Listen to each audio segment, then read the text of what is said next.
말씀은 우리가 이사야서 11장 1절에서 10절 말씀까지 보겠습니다. 1절에서 10절 말씀. 아마 이 말씀은 여러분들이 많이 들었고 또 잘 아시는 말씀입니다만 오늘 우리가 이 말씀을 심각하게 한번 읽고 생각을 하는 시간이 되었으면 좋겠습니다. 안다고 해서 다 아는 게 아닙니다. 들었다고 해서 다 이해하는 것이 아니라는 얘기죠. 이 시간 이 말씀이 우리에게 무엇을 말하고 있는가 우리가 함께 생각하면서 듣기를 원합니다. 한 목소리로 오늘 말씀을 읽겠습니다. 이새의 줄기에서 한 싹이 나며 그 뿌리에서 한 가지가 나서 결실할 것이요 여호와의 신 곧 지혜와 총명의 신이요 모략과 재능의 신이요 지식과 여호와를 경외하는 신이 그 위에 강림하시리니 그가 여호와를 경외함으로 즐거움을 삼을 것이며 그 눈에 보이는 대로 심판치 아니하며 귀에 들리는 대로 판단치 아니하며 공의로 빈핍한 자를 심판하며 정직으로 세상에 겸손한 자를 판단할 것이며 그 입의 막대기로 세상을 치며 입술의 기운으로 악인을 죽일 것이며 공의로 그 허리띠를 삼으며 성실로 몸의 띠를 삼으리라. 그때에 이리가 어린 양과 함께 거하며 표범이 어린 염소와 함께 누우며 송아지와 어린 사자와 살찐 짐승이 함께 있어 어린 아이에게 끌리며 암소와 곰이 함께 먹으며 그것들의 새끼가 함께 엎드리며 사자가 소처럼 풀을 먹을 것이며 젖 먹는 아이가 독사의 구멍에서 장난하며 젖된 어린아이가 독사의 굴에 손을 넣을 것이라. 나의 거룩한 산 모든 곳에서 해됨도 없고 상함도 없을 것이니 이는 물이 바다를 덮음같이 여호와를 아는 지식이 세상에 충만할 것임이니라. 그날에 이새의 뿌리에서 한 싹이 나서 만민의 기호로 설 것이요 영광이 그에게로 돌아오리니 그 거한 곳이 여호와로 오리라. 아멘. 오늘 말씀이 메시아가 오시는 그날 이렇게 되어 있습니다. 메시아라고 하는 말은 그리스도라고 하는 말과 똑같은 말입니다. 메시아는 히브리 말이고 그리스도는 그리스 말입니다. 그래서 헬라어와 이제 히브리 말이 이렇게 다르게 되어 있습니다. 메시아는 뭐라고요? 그리스도고 그리스도는 메시아다. 그게 같은 말입니다. 그럼 무슨 뜻이냐면 바로 구원자라고 하는 것이에요. 그럼 메시아 그리스도는 누구를 말하는 걸까요? 예수님을 말하는 것이에요. 바로 오늘 11장 이 말씀은 이사야 선지자가 메시아께서 오실 것이다. 그리고 그분이 그분의 나라를 만드실 것이다 하는 그 예언의 말씀을 오늘 들려주고 있는 말씀입니다.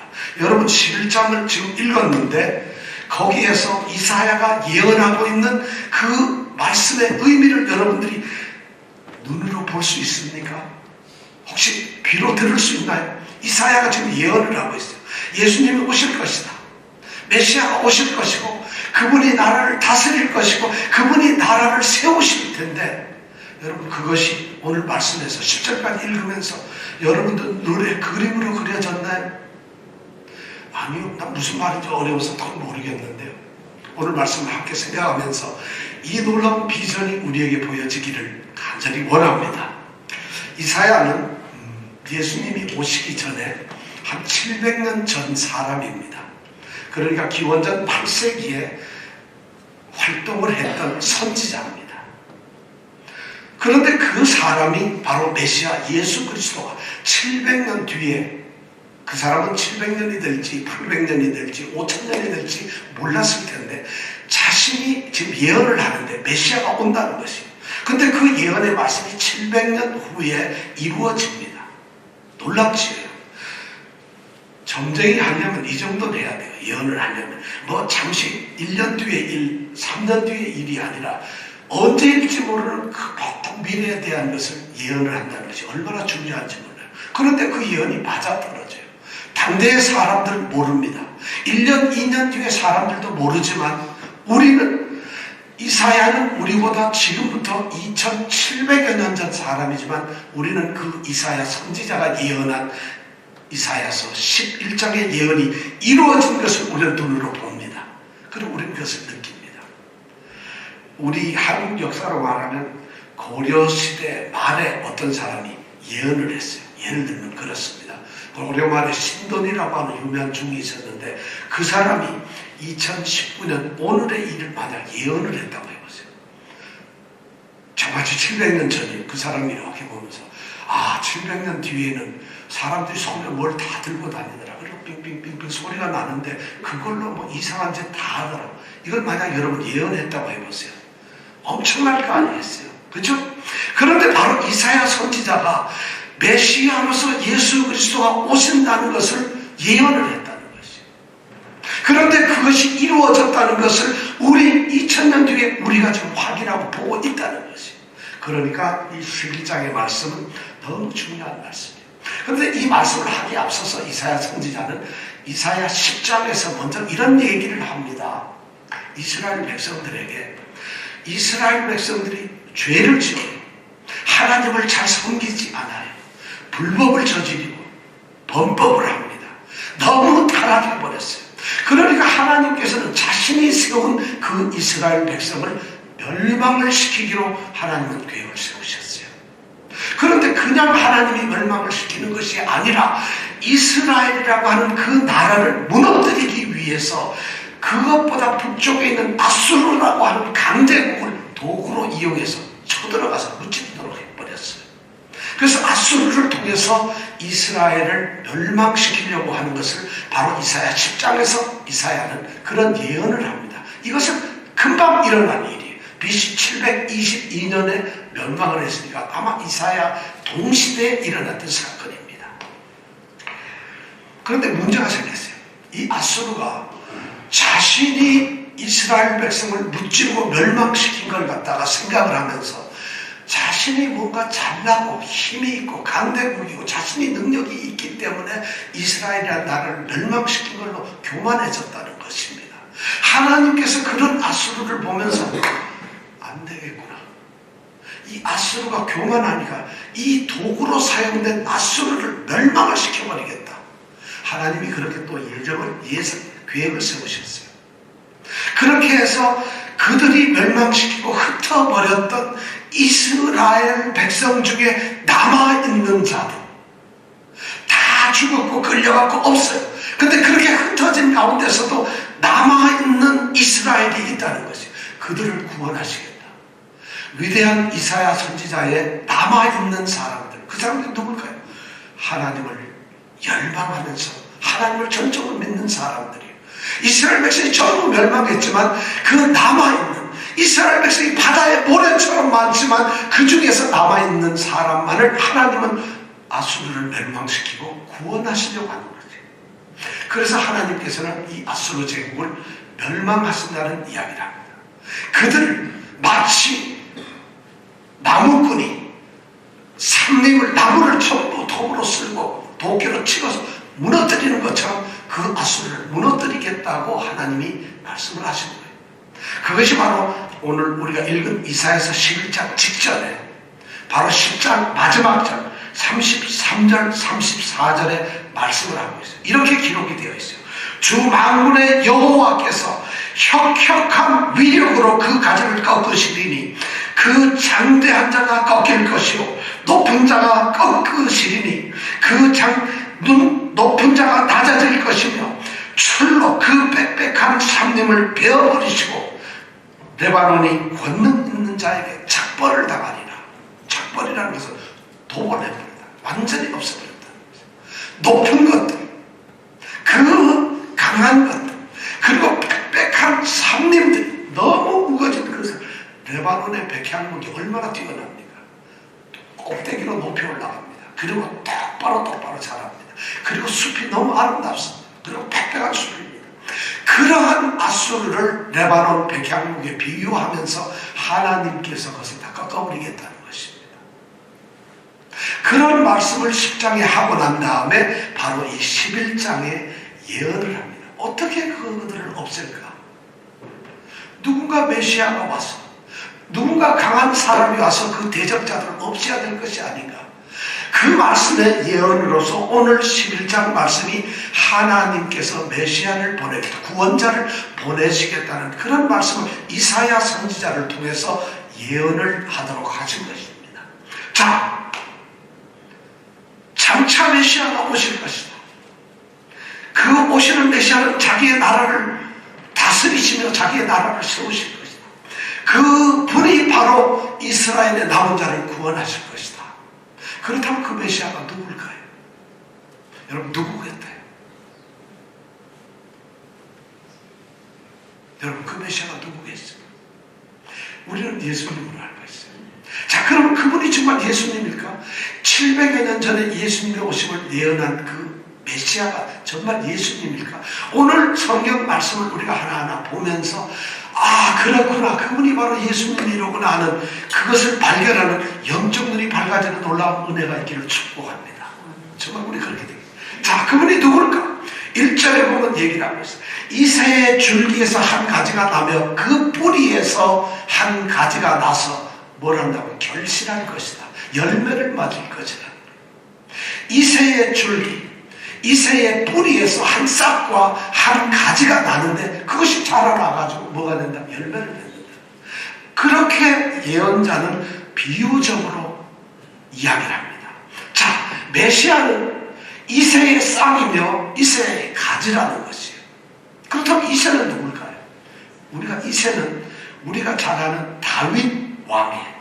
이스라엘, 아니 세계 역사, 모든 역사가 인정하는 가장 위대한 왕이었던, 지금 현대 역사가들이 세상에서 이때까지 인류 역사 중에 가장 위대한 왕이 누구냐 조사했더니 뭐 세종대왕 이런 게 아니라 바로 다윗 왕이라는 거예요. 다윗 왕의 아버지가 누구냐면 이새예요.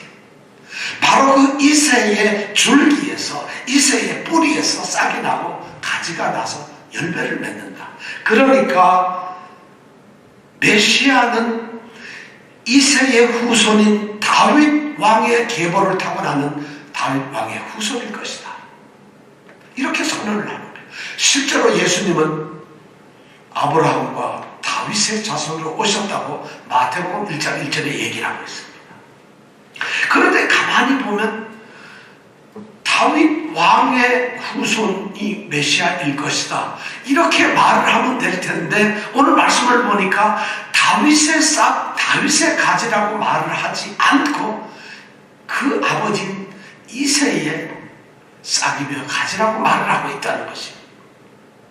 바로 이새의 싹, 다윗도 이새 가지고 싹이지만은 메시아도 이새의 싹이고 이새의 가지라는 것이에요.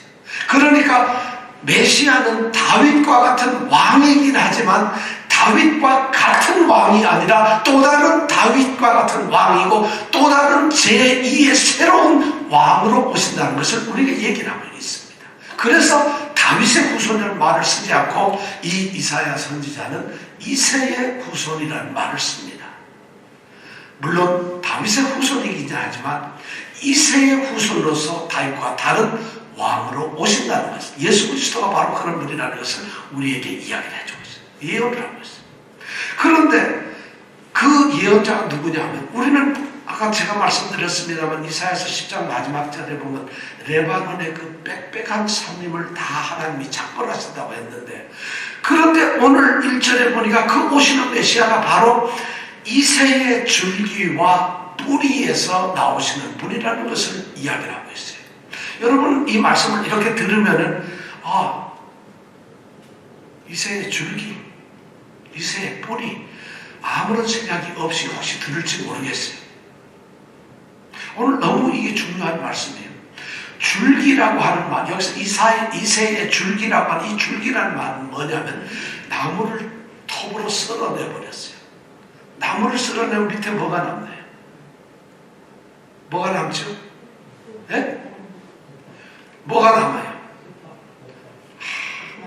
톱밥, 내 이럴 줄 알았어요. 전기공사하고 이러시는 분들 꼭 톱밥 이렇게 얘기하더라고요. 나무를 잘라내면 그루터기가 남죠. 그죠? 밑동이 남아요. 그죠? 잘라냈으니까. 바로 이 줄기라는 단어가 그런 그루터기라는 말이에요. 이미 이새라고 하는 이 나무가 있는데 그것을 잘라버려가지고 나무가 없어요. 밑둥밖에 없어요. 그루터기만 있다는 거예요. 그리고 뿌리가 있어요. 그러니까 이 나무는 이미 죽어가는 것이고 아무것도 아닌 것이에요. 그런데 거기에서 싹이 나고 가지가 돼서 바로 메시아는 거기에서 온다는 거예요. 이새처럼 몰락한 곳에서, 이새처럼 보잘것없고 형편없는 곳에서 오신다는 것이죠. 실제로 다윗 왕은 예수님 오시기 전 1000년 전에 이스라엘의 위대한 왕이 됐어요. 그런데 그 역사가 300년 지나고 아니 500년 지나서 이스라엘이 세운 그 왕국, 다윗의 왕국은 이 땅에서 없어지고 맙니다. 말라기 마지막 선지자를 끝으로 해서 400년, 500년 동안 다윗 왕의 후손은 없습니다. 왜냐하면 왕국이 없어요. 이스라엘 자체가 없어졌으니까.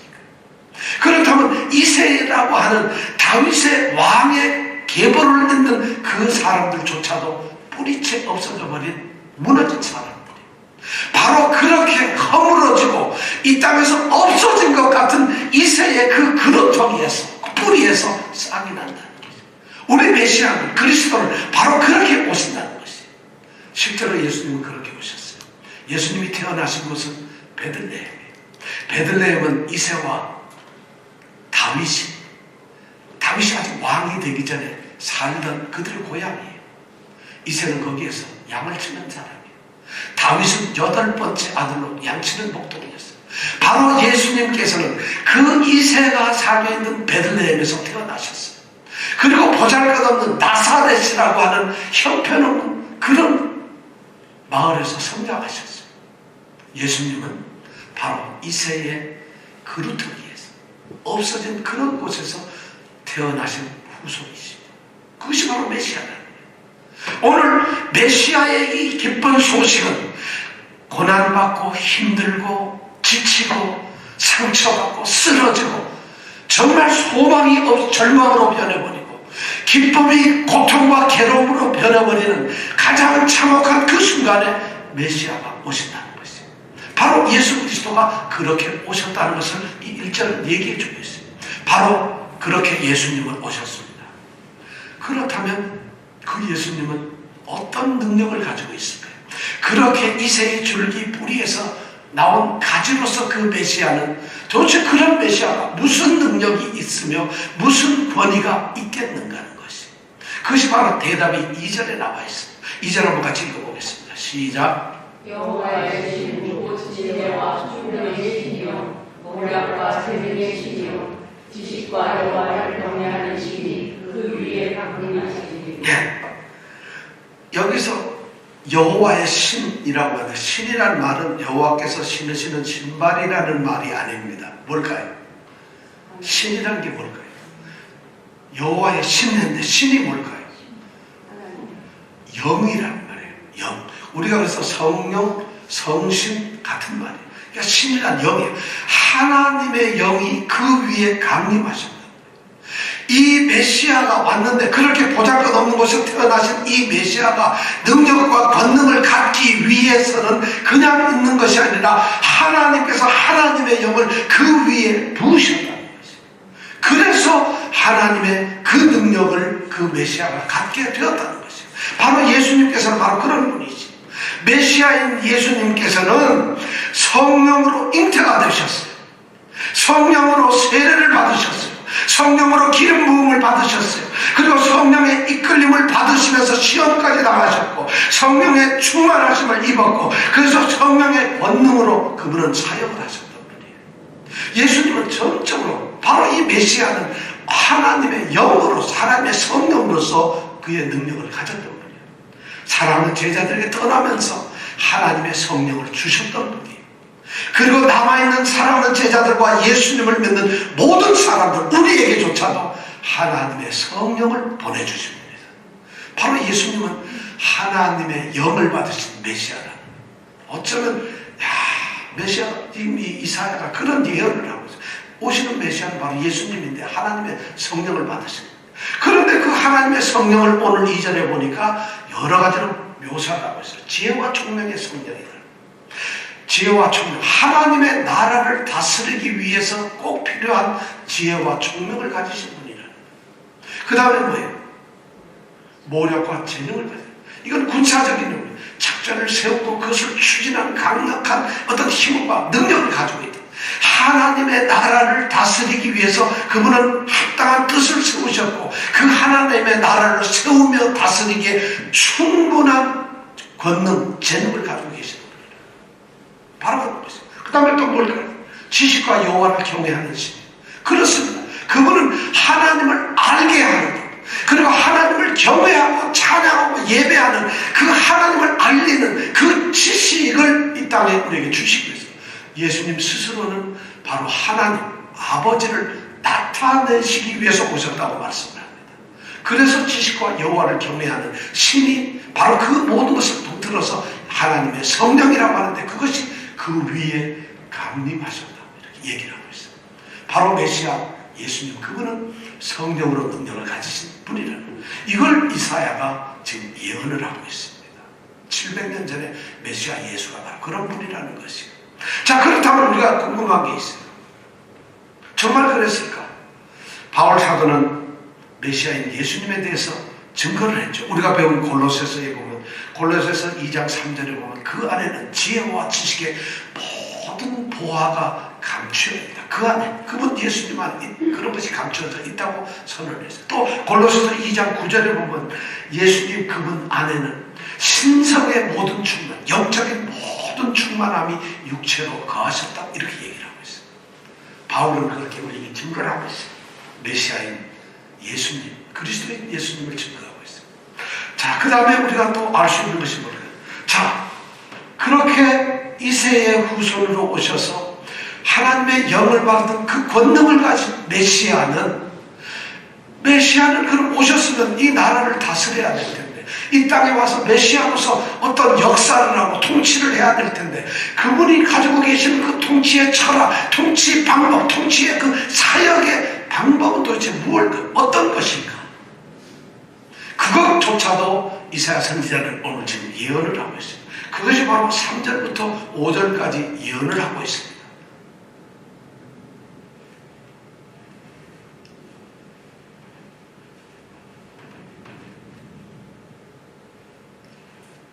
(3절부터 5절) 말씀 우리가 함께 읽어보겠습니다. 시작.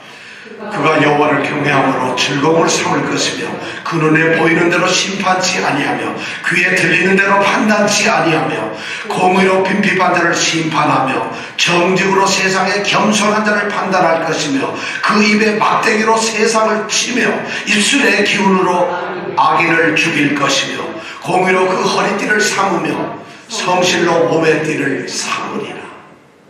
그분의 메시아가 통치하는 방법이 이거예요. 한마디로 딱 얘기하면 메시아의 통치방은, 메시아 그거는 하나님을 경외하는 거예요. 모든 것의 중심이 하나님을 경외하는 것을 즐거움으로 삼고 있어요. 하나님을 경외하기를 너무 즐거워해요. 그러면서 그 메시아는 너무 중요한 두 가지, 공의와 하나님이 주시는 하나님의 의와 하나님의 신실하심을 가지고 이 세상을 다스린다는 거예요. 메시아는 바로 그렇게 와서 다스린다. 그럼 하나님의 의와 하나님의 신실하심으로, 하나님을 경외함으로 다스리는 그 통치의 방법은 어떤 것일까? 우리 세 가지를 볼 수 있어요. 첫 번째, 그 메시아는 공의롭고 아주 정의롭고, 그리고 너무 신실하고 공평하고 정직하고 정의롭고 평등한 그러한 방법으로 메시아는 세상을 다스릴 것이에요. 그러니까 첫 번째 그에게 뭐냐면, 그는 그 눈에 보이는 대로 심판치 않으십니다. 그 귀에 들리는 대로 그는 판단하지 않습니다. 우리 메시아는 그런 분이에요. 사람들은 겉모습을 보고 보이는 대로, 아이 똑바로 좀 앉으세요, 졸지 말고 제 말 드세요, 이렇게 판단하죠. 그리고 사람들이 옆에서 뭐라고 떠들고 얘기하고, 그 사람 어때요? 요새 한참 유행하는 게, 한국에 이 정치 소식 들으면은 누가 뭐라 하더라, 전 SNS가 어떻고, 뭐 전화 말이 어떻고, 종이 쪽지가 같고, 뭐 사람들 듣는 말, 사람이 하는 이런 걸로 판단하고 정답하고 골치 아픈데, 우리 메시아는 눈에 보이는 대로 판단을 하시질 않아요. 뒤에 들리는 사람들의 소리 들어가면서 그래 하고 심판을 하시지 않는다. 그분은 외모로 사람을 평가하시지 않아요. 바로 뭐냐면 중심을 보세요. 그 인간의 중심을 보세요. 이 사람이 비록 지금은 이렇게 아무것도 아닌 것 같지만 그 사람이 말은 하지 않지만 그 가슴 속에 그 마음 속에 그의 영 속에 그가 어떤 존재인가 제대로 행한 대로 그는 평가를 하신다는 거예요. 우리의 메시아는 그렇게 평가하세요. 그것이 바로 공의와 신실함으로 평가합니다. 하나님을 두려워함으로 하는 것이죠. 그래서 로마서나 우리 잘 아는 골로새 3장 25절에 불의를 행하는 자는 불의의 복을 받는다. 왜냐하면 주는 외모로 사람을 취하지 않기 때문이다. 골로새 3장 25절에 그렇게 말씀하고 있어요. 정말 메시아로 오신 그분은 사람을 중심으로만 판단하시는 거예요. 두 번째는 뭐냐면 그분은 가난한 자, 세상에서 억압받는 자를 갖다가 공의와 정의로 한다는 거죠. 이 세상은 빈핍한 자들, 가난하고 살기 어렵고 찌들어진 사람들을 단지 없다는 이유 때문에 무시하고 그들이 피해를 입습니다. 그분은 그렇지 않다. 또 세상에서 겸손한다. 여기서 겸손한 건 어떤 사람이 겸손하다 이런 뜻이 아닙니다. 그 사람이 억압을 받고 핍박을 받고 눌리고 있다. 다자주 비천하게 학대받고 천대받고 있다는 그런 의미로 이건 겸손이라는 말을 쓰고 있습니다. 그러니까 세상에서 가진 것 없습니다. 대우 제대로 못 받고 신분적으로 그리고 그가 갖는 어떤 학식이나 그가 갖는 어떤 지위나 그의 능력이나 이런 것으로 평가되지 않는다는 것이 그런 것으로 심판하며 그 사람을 판단하지 않는다는 뭘로 하느냐? 공의라는 거예요. 그가 가난하기 때문에 그가 가난 때문에 피해를 받는 것이 아니고 가난 때문에 어떤 특혜를 받는 것이 아니라 공정하게 공의로 한다. 그가 눌림을 받았기 때문에 더 눌려지는 것도 아니고 눌림을 받았기 때문에 동정에 의해서 세워지는 것이 아니라 공의와 정직함, 정의로서 평가를 하시는 그런 메시아라는 거예요.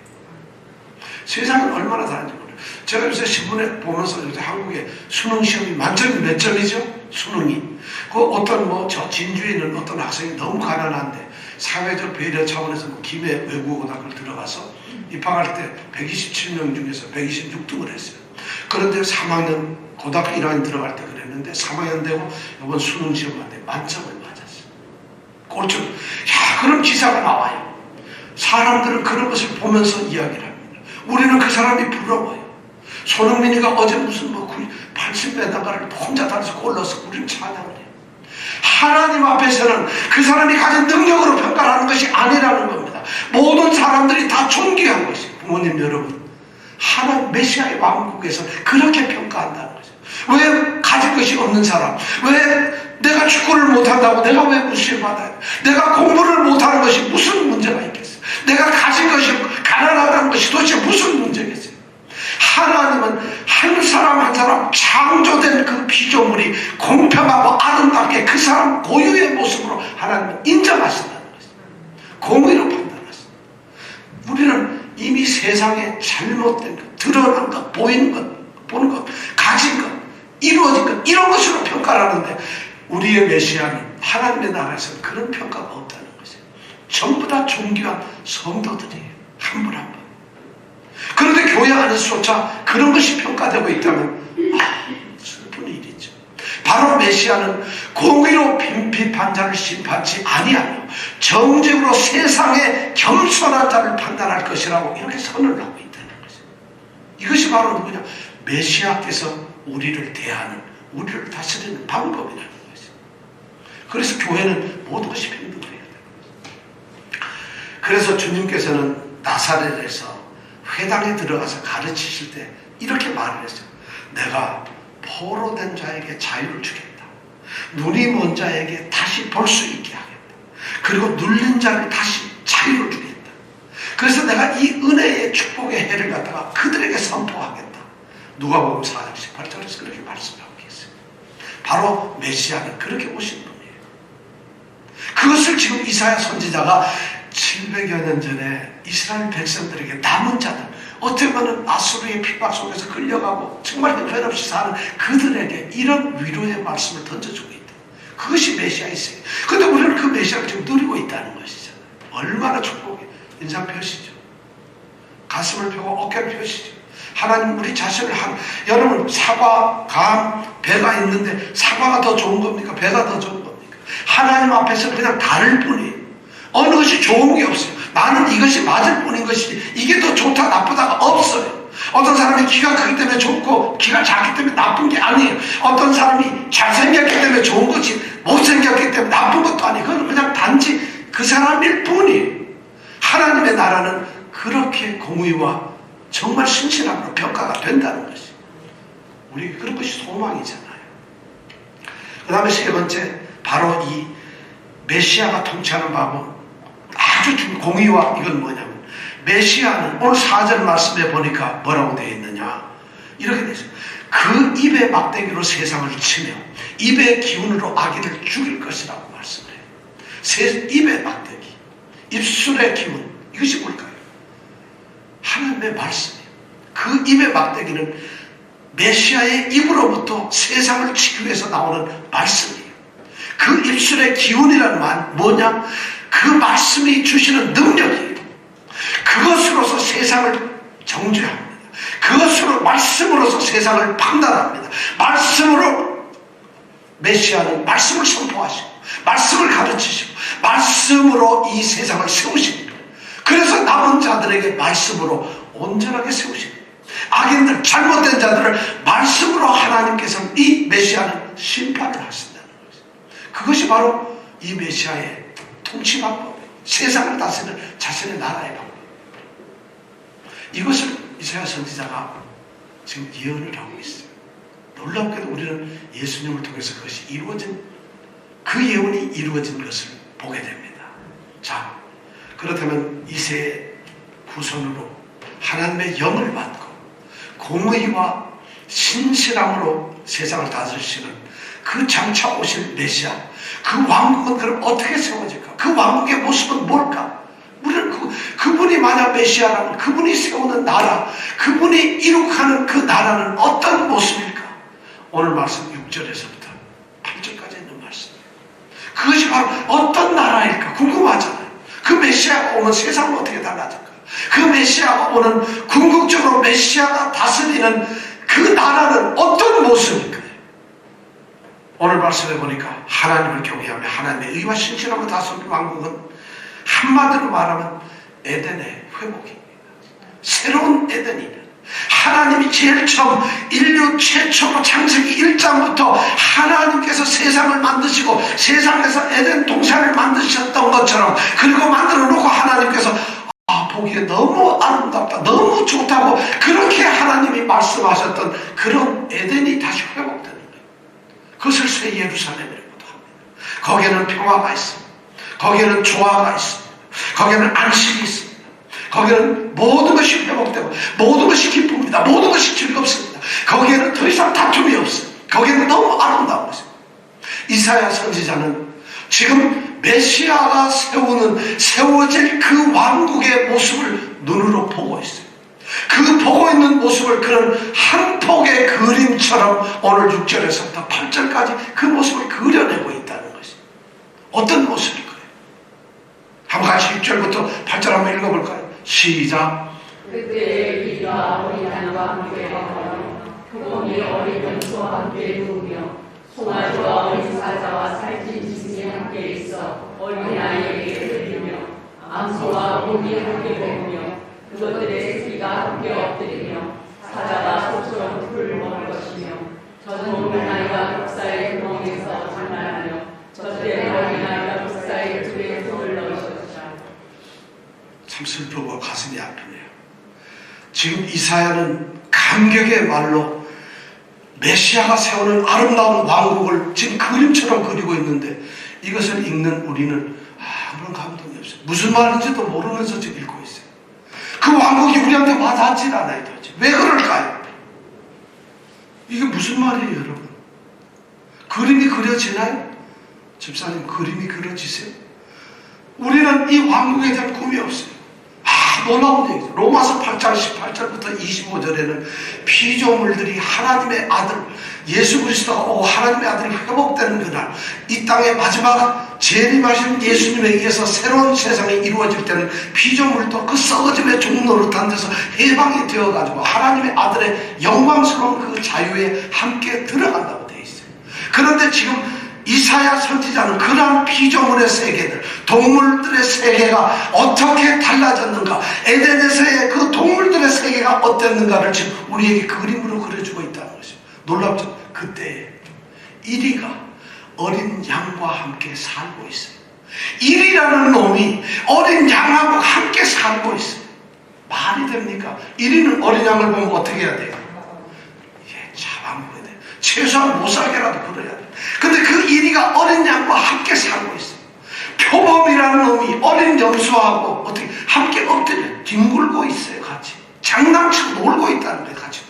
그것을 이사야 선지자가 메시아가 세우신 그 왕국의 에덴의 모습을 지금 그리고 있다. 여러분, 여기 무슨 싸움이 있겠어요? 표범이라고 하는 이 강한 약육강식을 하던 그 세계가 아니라는 것이에요. 표범이 어린 염소하고 함께 누워있어요. 놀랍잖아요. 그런데 더 뭐라는 거예요? 송아지하고 어린 사자, 살찐짐승. 살찐짐승은 가축이라는 말이에요. 집에서 키우는 가축이. 그러니까 송아지, 어린 사자, 가축이 함께 있어요. 같이 있는데, 놀랍게도 같이 뒹굴고 있는데 아주 어린 아이가 그들을 싹 끌고 가고 있어요. 어린 아이의 손에 끌려가 어린 아이가 막대기를 툭툭 치면 그것들이 같이 가면서 울고 이러냐. 얼마나 아름다운 세상이세요, 여러분.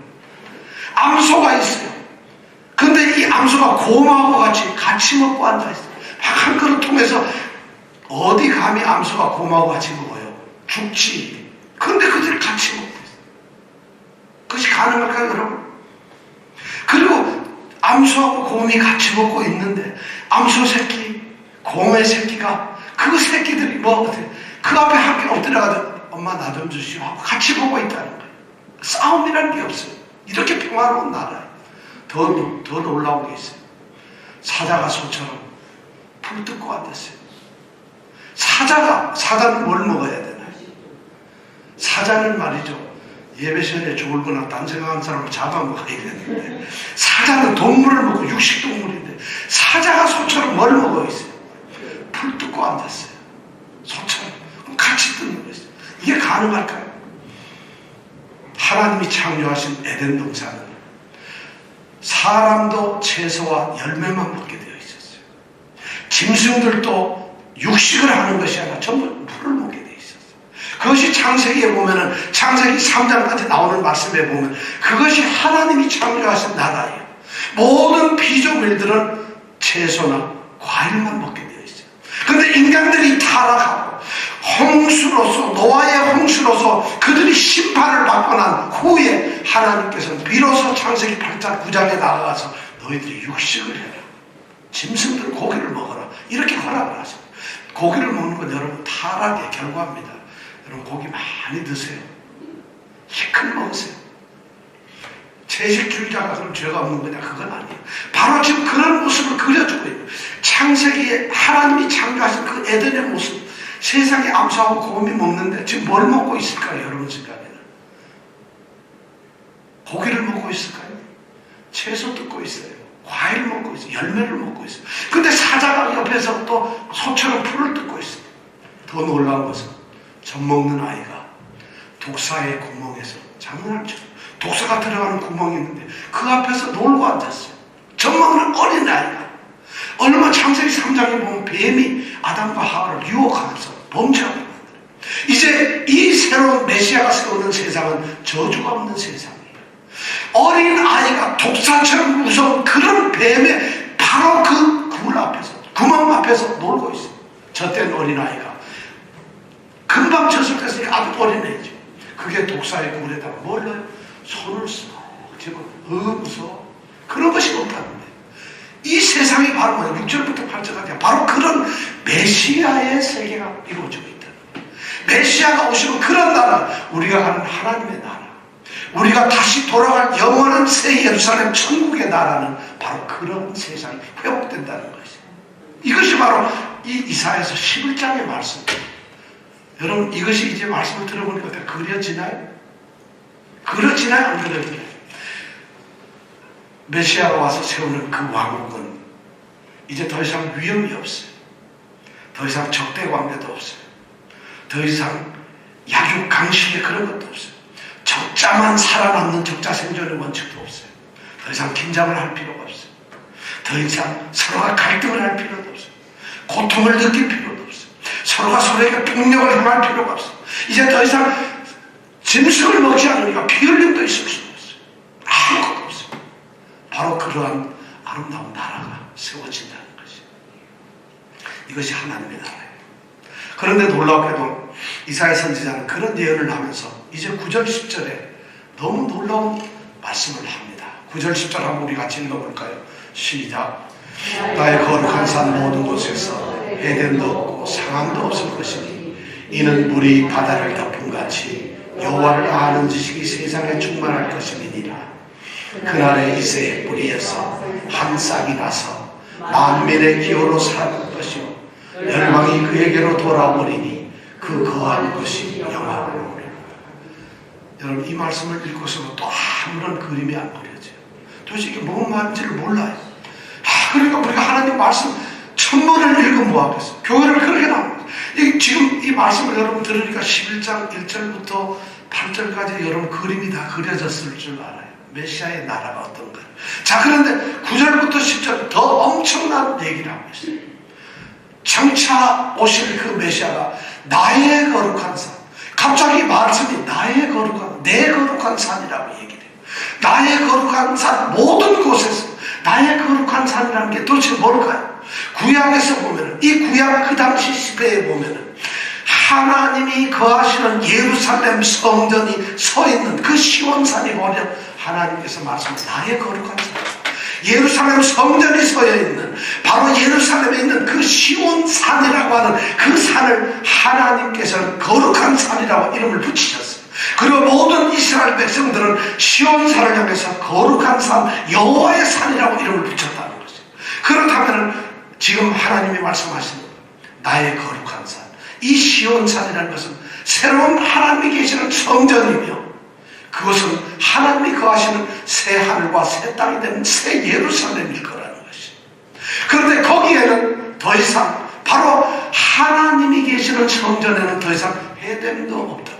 에덴이 없다는 것은, 에덴은 뭔 말이에요? 어떤 악한 사탄이나 어떤 악한 것들에서 괴롭힘을 당하거나 또는 어떻게 상처를 입는 것, 이것을 에덴이라고, 이 히브리어 에덴이에요. 그 다음에 상함이라는 말은 가면 파괴되거나 멸망한다는 거예요. 하나님이 계시는 하나님의 성전, 지금으로 말하면 교회예요.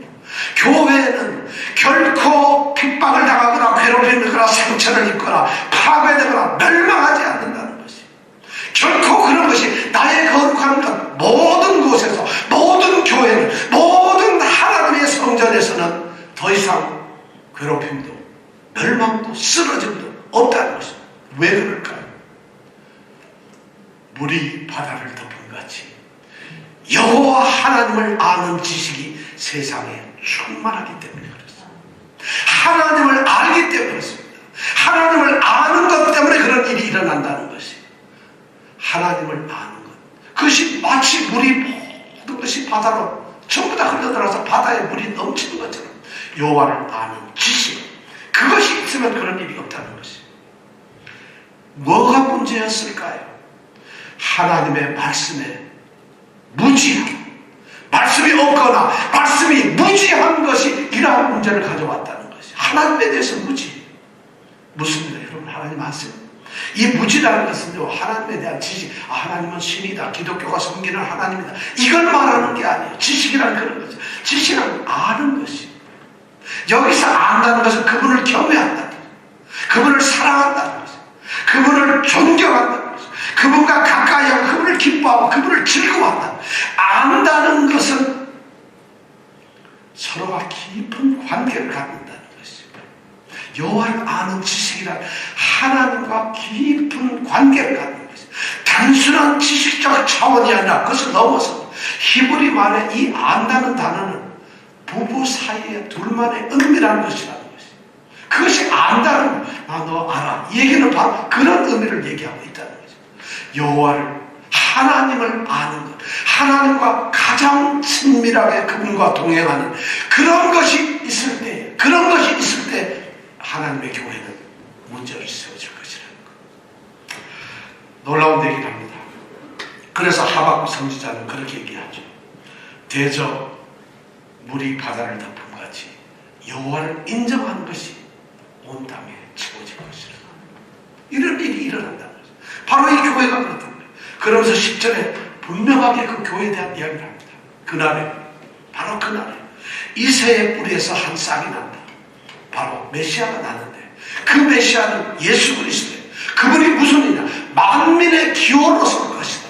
만민은 자기 백성을 말합니다. 구원받고 남은 자들, 자기 백성을 말합니다. 예수 그리스도를 믿는 성도들을 말하는 거죠. 그들을 위해 구원자로, 여러분, 기호로 선다는 거, 깃발로 세워진다.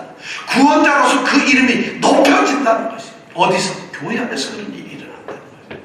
그분 이새의 뿌리에서 나온 그 메시아는 이제 교회 안에서 그 이름이 영원히 높임을 받은 전능하신 하나님 찬양. 바로 그렇게 우리가 아까 찬양했잖아요. 이름이 높임을 받았어요. 그뿐만 아니라 그 다음에 뭐예요? 열방이 그에게로 돌아오고 온 세상들이 바로 이 교회로 돌아오는 역사가 일어난다는 것이, 바로 교회가 이 땅을 지배한다는 것이, 바로 교회가 예수 그리스도의 이름으로 모이는 것, 예수 그리스도를 메시아로 모시는 이 땅의 교회가 그렇게 쓴다는 것이, 바로 그 교회가 그한 곳이 영화로우리로다. 영광스러울 것이다. 교회가 영광스러울 것이다. 에베소서 1장 22절 23절에 보면 그래요. 만물을 그 발 아래 복종케 하시고 그를 예수 그리스도를 만물 위에 교회의 머리로 주셨느니라.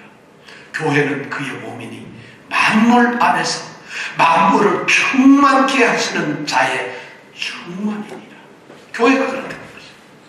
지금 이것이 메시아가 예언이에요. 이것이 메시아에 대한 예언이고, 이사야가 지금 그가 하나님으로부터 받은 이 예언을 말하고 있는 것이, 이것이 바로 궁극적으로 메시아가 오시고 그 예수 그리스도가 오셔가지고 교회를 세워. 내가 이 반석 위에 내 교회를 세우리니 음부의 권세가 이기지 못하리로다. 바로 그 교회를 세우신 그 놀라운 비전과 미래를 지금 이사야 선지자가 보고 있습니다. 이 놀라운 예언이 오늘 우리 눈앞에 이루어진 것을 우리는 봅니다. 왜냐하면 우리는 성도들이니까요. 여러분, 우리는 성도들입니다.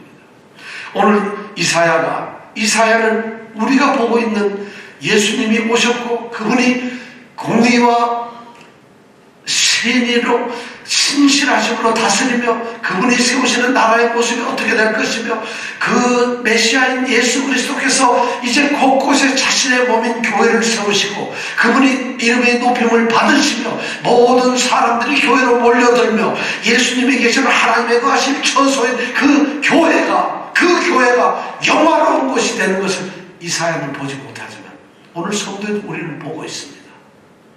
여러분, 바로 이 대림절 이 시간에 여러분들에게 제가 말씀드립니다. 오신 예수님을 영접하십시오. 예수님을 정말 영접하세요.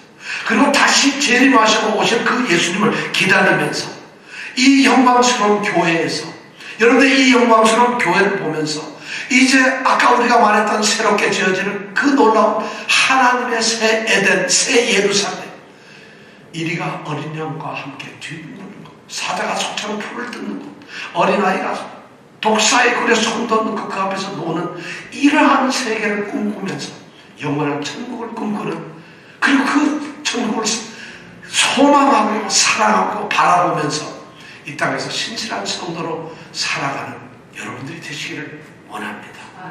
이 놀라운 축복이 있기를 바랍니다. 함께 기도하겠습니다.